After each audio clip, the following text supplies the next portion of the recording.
Protic species और ions. बताओ बेटा क्या होता है ये, याद करिए। What is amphiprotic, not amphoteric?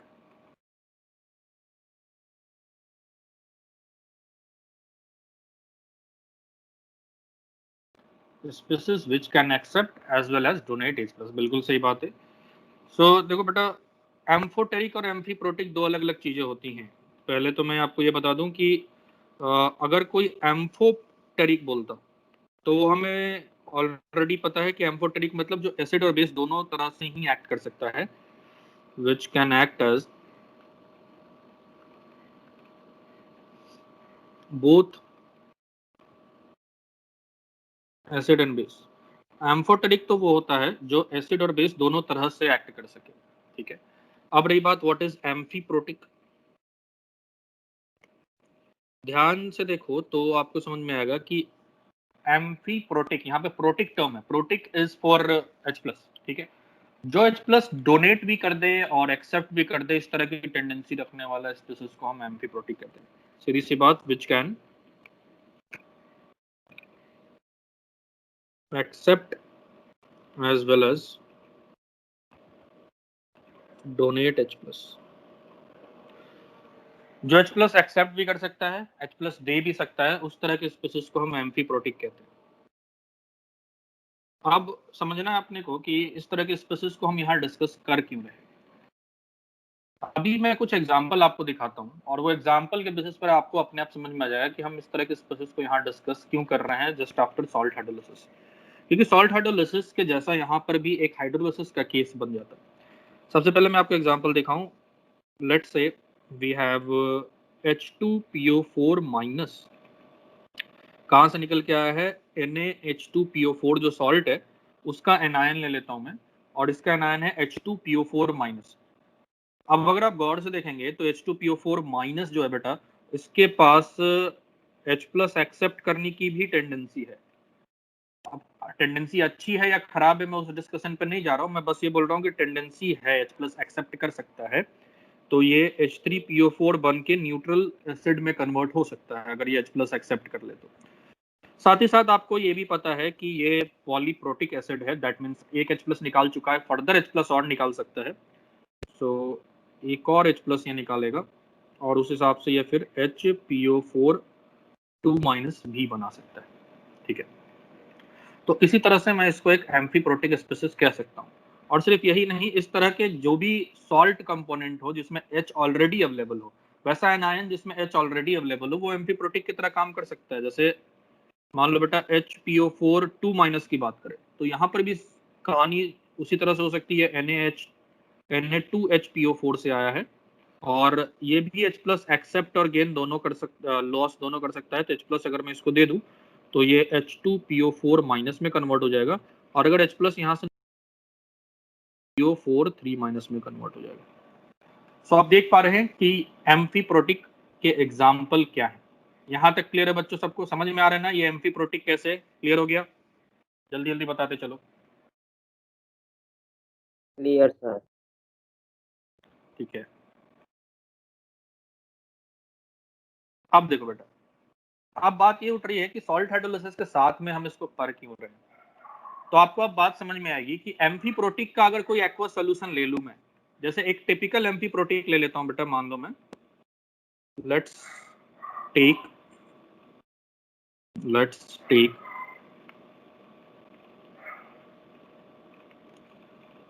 HA minus as an amphiprotic species.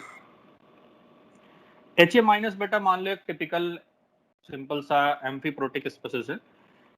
अब क्या हो रहा है कि ये मैं HA माइनस जो है, ये आप देख पा रहे H2A में भी कन्वर्ट हो सकता है, A2 माइनस में भी कन्वर्ट हो सकता है, इसलिए एम्फीप्रोटिक है। अब इसका अगर मैं एक्वस सॉल्यूशन बनाऊं बच्चों, देखो मैं कुछ ऐसे आपको दिखाता हूँ।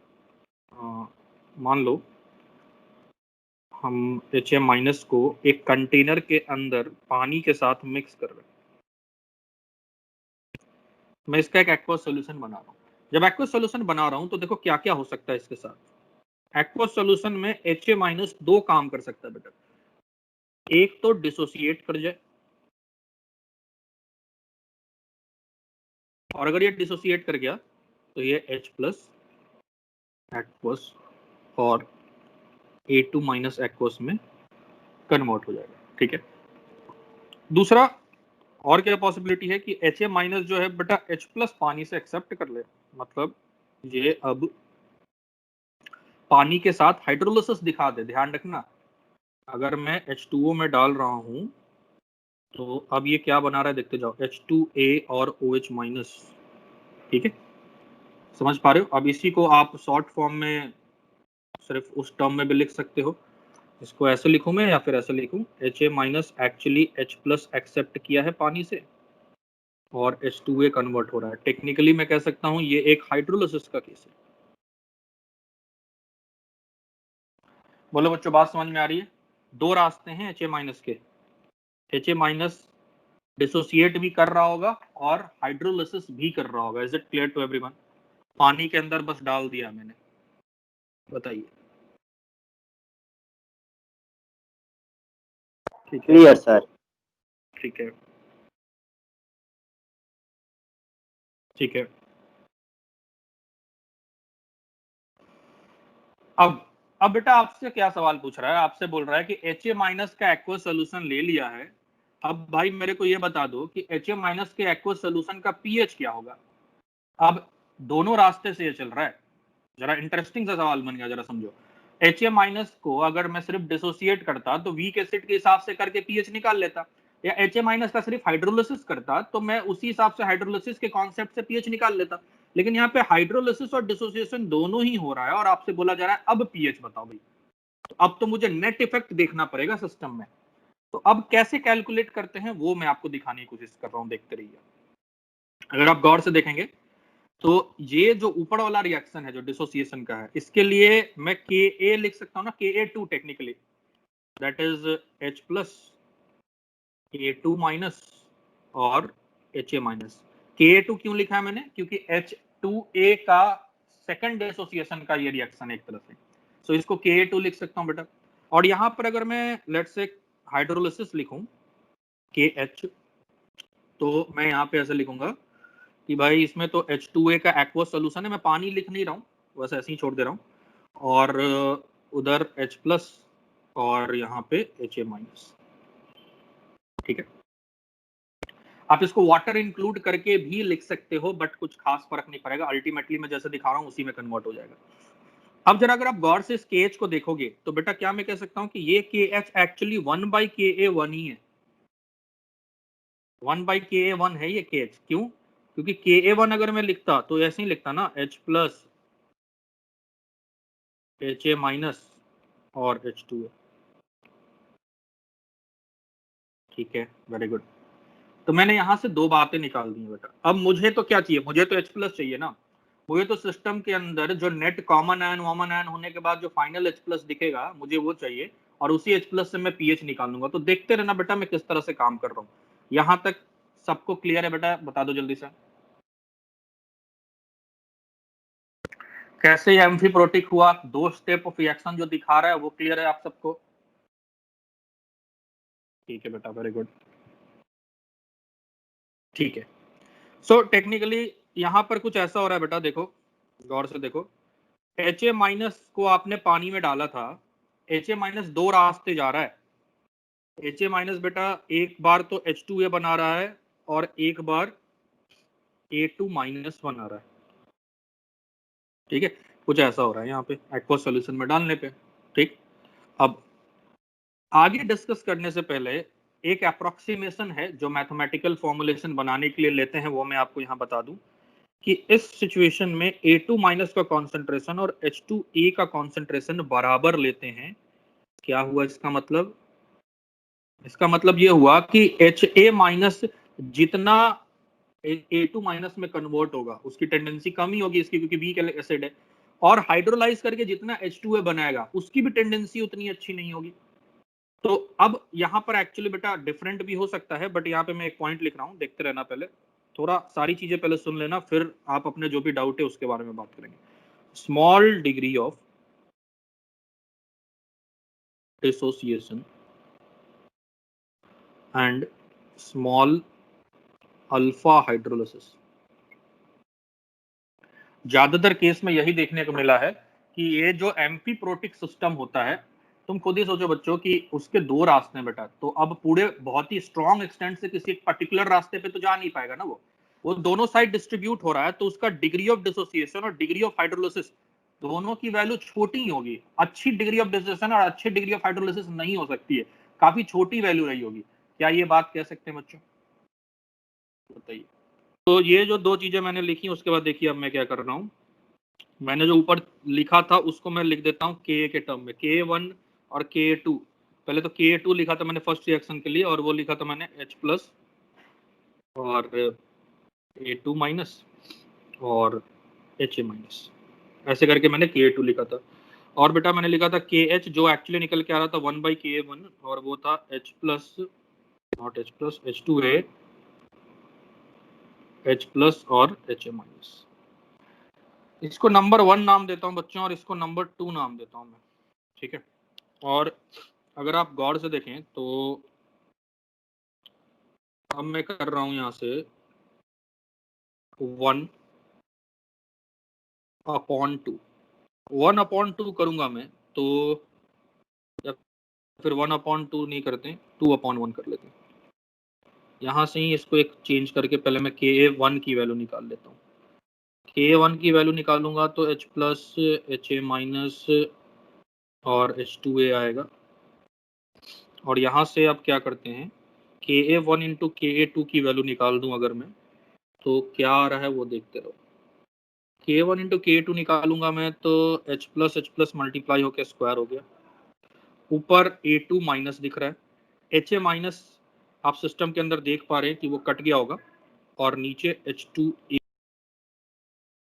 यहां तक अपने को समझ में आ रहा है। अब इस अप्रोक्सीमेशन के ऊपर जाइए। ये अप्रोक्सीमेशन कहता है कि A2- और H2A का जो कॉन्सेंट्रेशन है वो अप्रोक्सीमेटली इक्वल है। मैं फिर से कह रहा हूं, ये 100% बराबर हो ये जरूरी नहीं होता, बट यहां पर मैं ये अप्रोक्सीमेशन लेके चल रहा हूं। ये अप्रोक्सीमेशन नहीं लेंगे तब क्या होगा उसकी भी बात करूंगा, सो जस्ट डोंट वरी। आपको जितने भी क्वेश्चन है उसमें ये अप्रोक्सीमेशन लेके ही पूछा गया। अगर ये अप्रोक्सीमेशन लिया मैंने, इसका नाम कुछ दे देता हूं मैं A, तो इस काट के 1 कर सकता हूँ फ्रॉम ए। और अगर ऐसा हुआ तो बेटा जरा देखो H+ का कॉन्सेंट्रेशन √Ka1 इंटू Ka2 निकल के आ गया।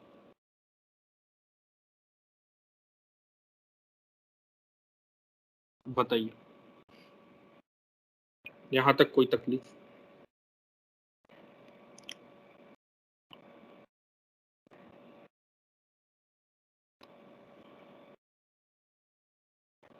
Is it clear? और ये मेरे को बताओ, यहाँ पर दो एक्सप्रेशन जो मैंने लिखा है, उन दोनों एक्सप्रेशन के मदद से मैंने H+ की वैल्यू √Ka1 इंटू Ka2 लिख दी है। ये क्लियर हो गया है सबको?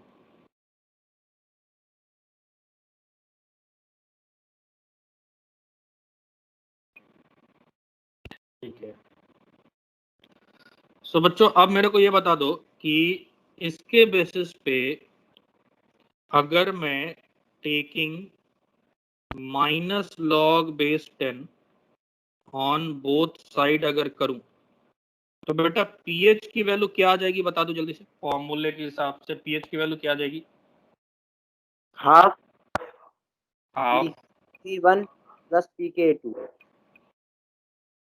ठीक है, हाफ बाहर आ गया अपना, और -log⁻10 Ka1 इज Pk1 और -log⁻10 Ka2 is Pk2।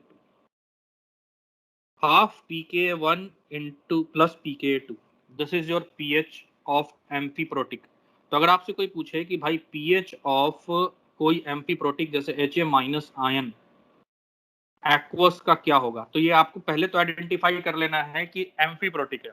Amphiprotic identify करोगे तो समझ में आ जाएगा कि अच्छा इसका कोई एक एसिड रहा होगा H2O टाइप का, इसमें कुछ Ka1 और Ka2 रहा होगा, और आपको कॉन्सेंट्रेशन वगैरह की भी रिक्वायरमेंट नहीं है क्योंकि वहां पे हमने एक नेग्लेक्शन किया है। ये सीधा सा हाफ Pk1 प्लस Pk2, इस तरह से एम्फीप्रोटिक एनायन का पीएच निकाल सकते हैं। This is not a function of concentration, आप देख पा रहे हैं यहाँ पे। बट ये अप्रोक्सीमेशन ये तभी हम कर पा रहे बेटा जब हमने क्या अप्रोक्सीमेशन लिया था ऊपर, हमने क्या अप्रोक्सीमेशन लिया था कि जो काउंटर एनायंस बन रहे थे और दूसरा साइड में जो एसिड बन रहा था उसका कॉन्सेंट्रेशन बराबर है, क्योंकि दोनों साइड का डिसोसिएशन लगभग इक्वल हो रहा है। ठीक है, यहां तक क्लियर है? अब नहीं होता है तब क्या होता है बात करता हूं, बट यहां तक क्लियर है बेटा, जल्दी बताओ।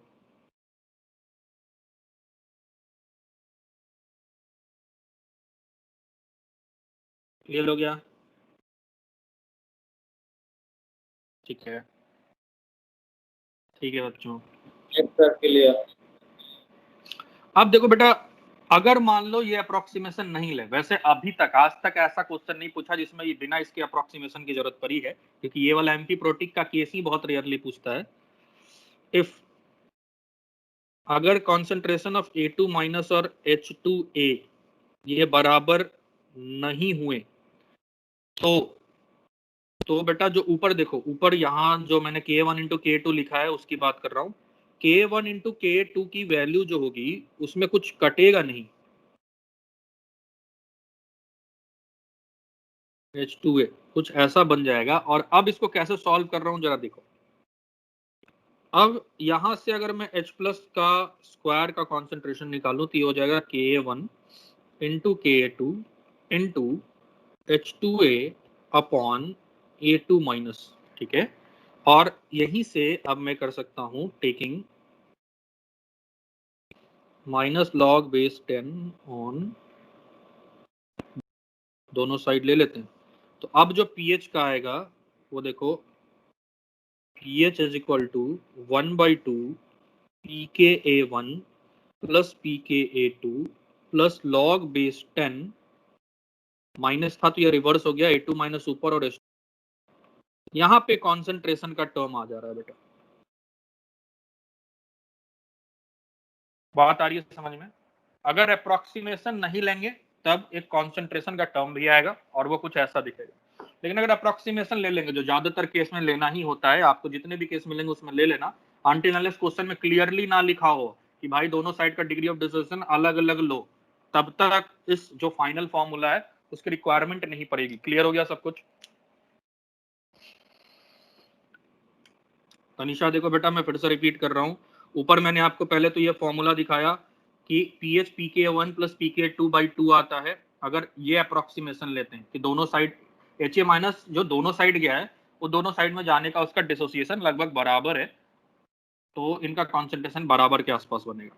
बट अगर आप ये अप्रोक्सीमेशन नहीं लेते हैं, यूजुअली क्वेश्चन में लेना होता है, बट अगर आप क्वेश्चन में बोला कि नहीं लो तो कोई बात नहीं, फिर तो मैं ये एक्सप्रेशन में काटूंगा नहीं, और ये कटेगा नहीं तो फिर जरा देखो H प्लस स्क्वायर की वैल्यू इसके बराबर आएगी, और इसके बराबर अगर आ गई यहाँ से H plus under root of this हो जाएगा, और पीएच लूंगा अगर मैं माइनस लॉग बेस 10 लेके, तो फॉर्मूला में 1/2 pK1 प्लस pK2 के साथ कॉन्सेंट्रेशन का भी ये टर्म आएगा। ठीक है बच्चों, आई होप आप क्लियर हो गया होगा। चलो जल्दी बताओ।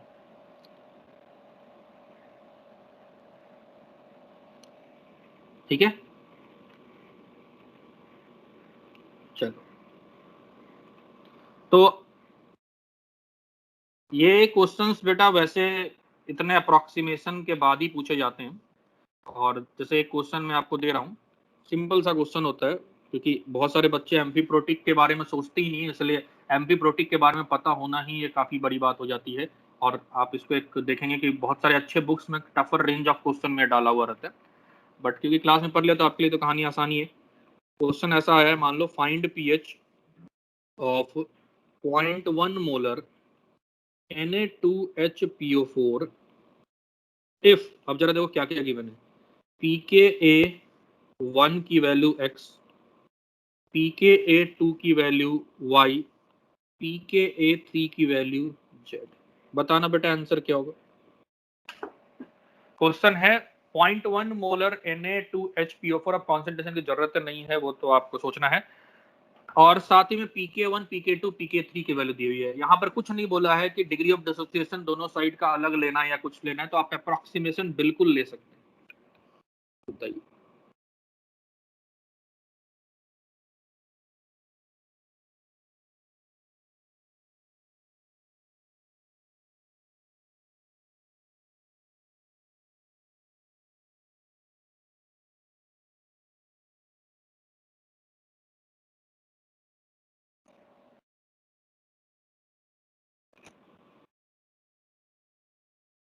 आंसर क्या होगा? सोच समझ के आंसर देना। pk1 pk2 pk3 तक की बात दी हुई है।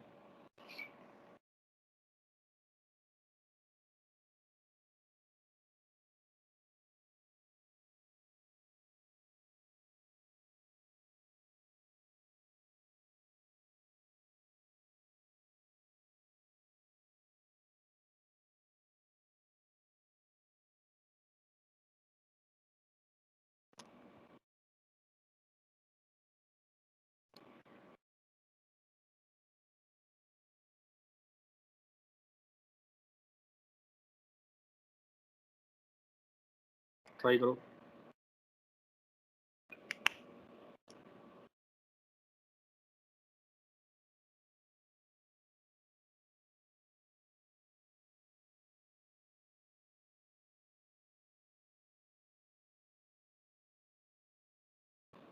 इसमें देखो कौन सा आयन है और वो किस तरह से आयनाइज करेगा। 2 स्टेप का रिएक्शन कौन सा होगा? उमंग का आंसर है y+z/2। ओके,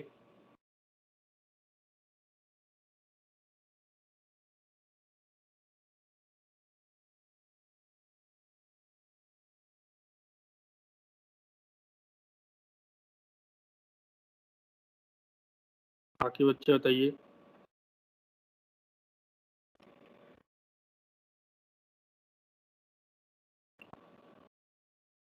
कुशाग्र y+z/2। अवनी का भी सेम आंसर आ रहा है। तनीषा ओके, ठीक है। बाकी बच्चे अगर ट्राई कर रहे हैं तो बेटा जल्दी ट्राई करो।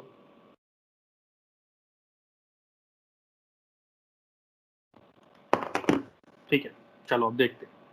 सो अपने पास सबसे पहले जो सॉल्ट दिया हुआ है, गौर से देखो बेटा ये क्या है। अब इस क्वेश्चन को कैसे चेक करेंगे? बिल्कुल मान लो नया अपने पास क्वेश्चन है, मैंने देखा ये कंपोनेंट है Na2HPO4। अगर इसका कॉन्सेंट्रेशन मतलब एक्वस सॉल्यूशन दिया हुआ इसका, सो ये एक एक्वस सॉल्ट का सॉल्यूशन है। अब अपने को पता है इससे जो ब्रेक होगा तो वो कंपोनेंट HPO4 2- बनाएगा। अच्छा ठीक है, अब अपने को समझ में आया। हाँ भाई एम्फी प्रोटिक हो सकता है। क्या क्या हो सकता है? तो ये एक तो H2PO4- में जा सकता है आफ्टर गेनिंग H+, और दूसरा H+ लूज करके ये PO4 3- में जा सकता है। ठीक है, तो अब जरा देखोगे गौर से तो बेटा न्यूट्रल स्टेट में नहीं गया। ये वाला जो स्टेप होगा, ये वाला स्टेप के लिए तो Ka3 रिस्पॉन्सिबल होगा, जबकि ये वाला स्टेप के लिए Ka2 रिस्पॉन्सिबल होगा। ध्यान रखना, अगर मैं यहाँ पे H2PO4- कहता तब कहानी कुछ और होती है। H3PO4 और HPO4 2- में कन्वर्ट होता by gaining H+ and losing H+। ठीक है, तो यहां पर जो सिस्टम होता ये तो Ka1 होता और ये Ka2 होता। तो यहां पर जो pH होता बेटा वो तो Ka1 pK1 प्लस pKa2/2 हो जाता। बट अपना जो क्वेश्चन है उसमें कहानी कुछ और है। इसमें तो अपने पास K2 और K3 की रिक्वायरमेंट है, K1 की तो रिक्वायरमेंट ही नहीं है। तो pH हो जाएगा pKa2 प्लस pKa3/2 और आपका आंसर सही है y+z/2। तो इसी तरह से आपको कंफ्यूज करने के लिए अलग अलग वैल्यूज देगा, बट आप उसी हिसाब से आंसर डाल देंगे क्योंकि आपके फंडे क्लियर हैं तो आप डेफिनेटली सही बनाएंगे। कोई तकलीफ बेटा बताओ। Thanks for watching. Please like, share and subscribe for further updates.